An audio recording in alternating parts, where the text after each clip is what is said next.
Alright, today we are doing 5.4, adding and subtracting fractions with unlike denominators. So yesterday we focused on adding and subtracting fractions with like denominators, which you guys have done before, and I'm assuming you've done adding and subtracting with unlike denominators as well, but we're going to review how to do that. And if you have not done that before, this will be something new. We're going to go through all the steps that you'll need to be able to solve that. So go ahead and make sure you have your title and your date copied down in your notes, just like we'll be doing in class.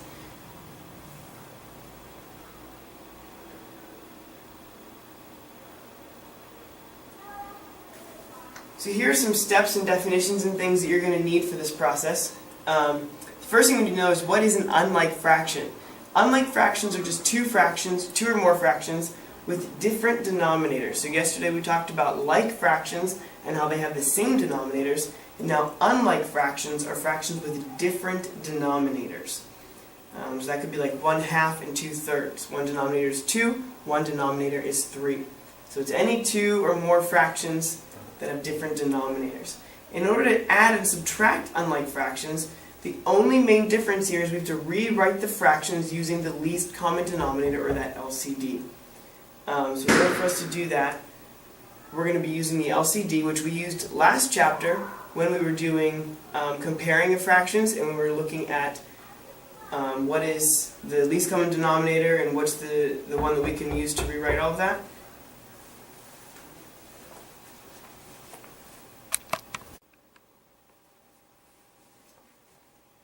After that, when we get the LCD to be the same, everything else is the same as it was yesterday. We're going to add and subtract just like we did with like fractions. So in order to do that, you're just going to add and subtract the numerators. The denominator then will just stay the same. And then after that, we're just going to simplify the sum or difference if necessary. Because remember, you always want to write it with the simplest form. Okay, so let's take a look at some examples here. The first one we have is 1/2 plus 1/4. So what we're going to do is we notice that these are unlike fractions because one is a 2 and one is a 4 in the denominator. So the first thing we need to do is write these having the same denominator, the LCD. Well, the LCD between 2 and 4 is going to be 4 because 2 can go into 4, so we can make them both the same. So the second one is actually going to stay the same as 1/4. This one I want to write as something over 4. What do I do to 2 to make it a 4? I multiply it by 2. So I also have to multiply the numerator by 2. So that's going to create this to be 2/4 plus 1/4.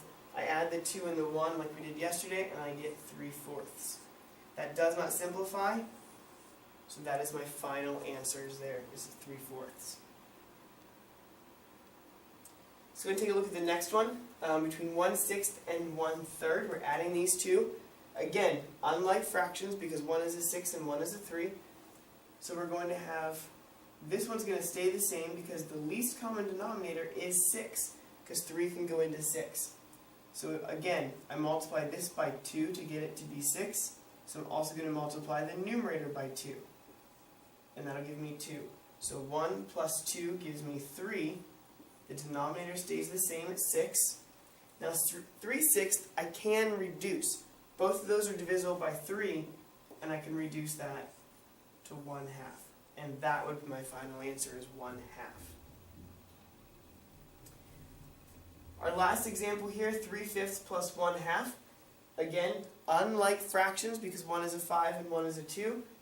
Now, 2 can't become a 5 and 5 can't become a 2, so we have to find some other number that's going to be the LCD. Between 2 and 5, the least common multiple is 10. Because I can multiply 2 by 5 and 5 by 2. So if I want to rewrite 3/5 so it has a denominator of 10, I multiply this by 2.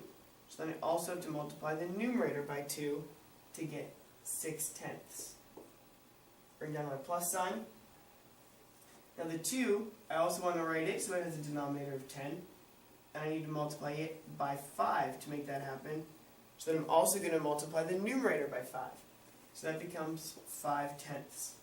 So we have 6 plus 5 gives us 11. The 10 stays the same.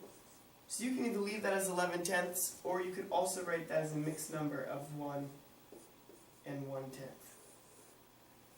And that's the simplest form there. So again, rewriting those fractions so they have the same denominators, and then adding and simplifying.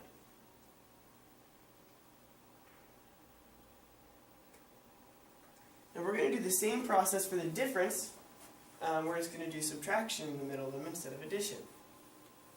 So let's take a look at a few examples here.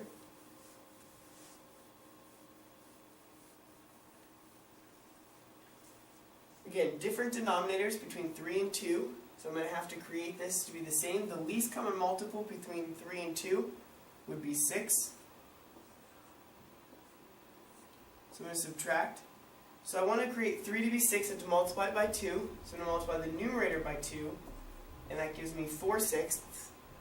Minus, multiply this by 3. So I multiply the top by 3 to get 3 sixths. 4 sixths minus 3 sixths. 4 minus 3 gives me 1. Denominator stays the same. I can't simplify, so my final answer is 1/6.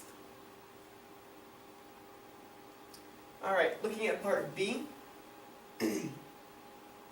5/8 minus 1/4. Again, we're looking for that LCD.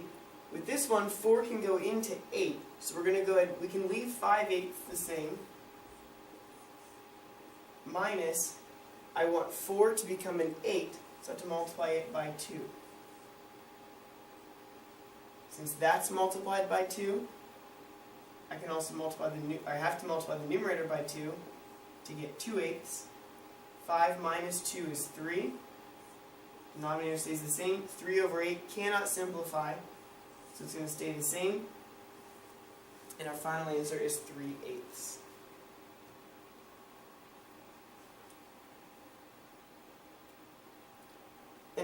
And one more example here with subtraction. Again, with the 5 and the 2, the LCD is 10, just like in the last example. So we're going to have 1/2 is going to become 5/10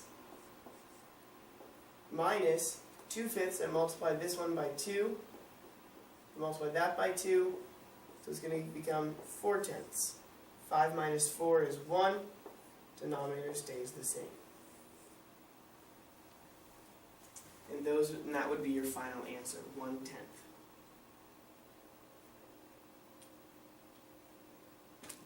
For this next example, I just need you to copy down this table that we have. So go ahead and copy down the blood types and then each of the fractions that are representing the percentage or the fraction of people that have that type of blood. And the 4 different types of blood are A, B, AB, and O.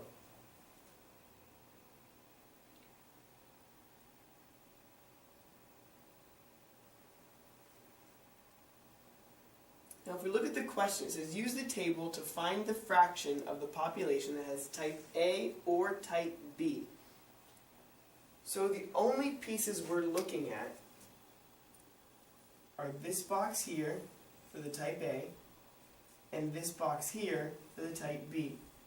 Type AB is different, so we don't need that, and type O is completely out of the box because we didn't even ask about O. So we're looking at these two different fractions here. Now I want people that have either or, so I'm going to add these together so I get a combination, one final number. So we want to add 21 out of 50 plus 1/10. Now again, we have two different denominators here. I can get 10 to be 50. So we're going to keep 21/50ths the same, but I'm going to rewrite 1/10, so there's going to be 5/50ths. Then I can add those and get 26/50ths. Now we're not done because again, even though it's a word problem, we do want to simplify. I can divide both of these by 2 so that I get 13/25. So that is the fraction of the population that has type A or type B blood type.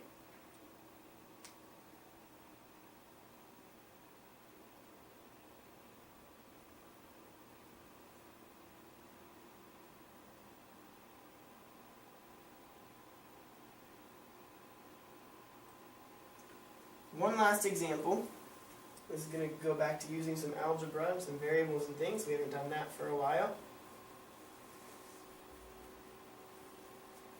Okay, so they tell us to evaluate. Again, evaluate just means solve.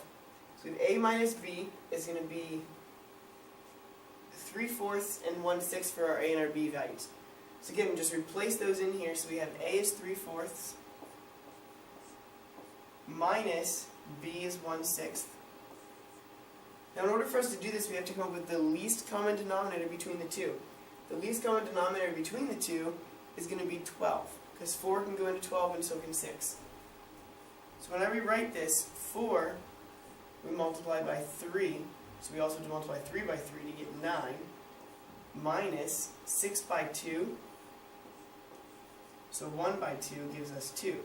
9 minus 2 is 7. The denominator stays the same. We can't reduce it because 7 is prime, so it stays as 7/12. Same thing for C and D. The only difference is we're adding. They give us a few different fractions here. So we replace C with 2/5, and we add D as 3/10. Now my LCD here is going to be 10 because I can put 5 into 10. So that becomes 4/10 plus 3/10. So 4 plus 3 is 7.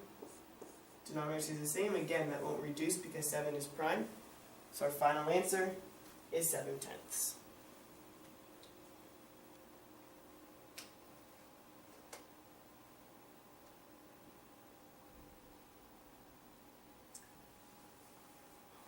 So go ahead and make sure you have all of those examples copied down. If you need to go back and rewind or pause the video anywhere, be sure to do that so that you can get all those examples copied down so that you have them in your notes.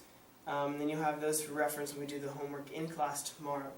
And that homework in class tomorrow is going to be page 266, numbers 13 through 27 odd, and then 28 through 34 all of them. So again, you do not have to have that done before you come to class. We'll work on that in class together tomorrow. And so you'll be just doing those in class. So the thing you need to have with you tomorrow when you come is your notes from this video. So make sure you have those and your book. Be sure to bring your book. Make sure you subscribe to this channel so that you will be up to date on all the videos and when I post them. And that way you can be following along with our lessons.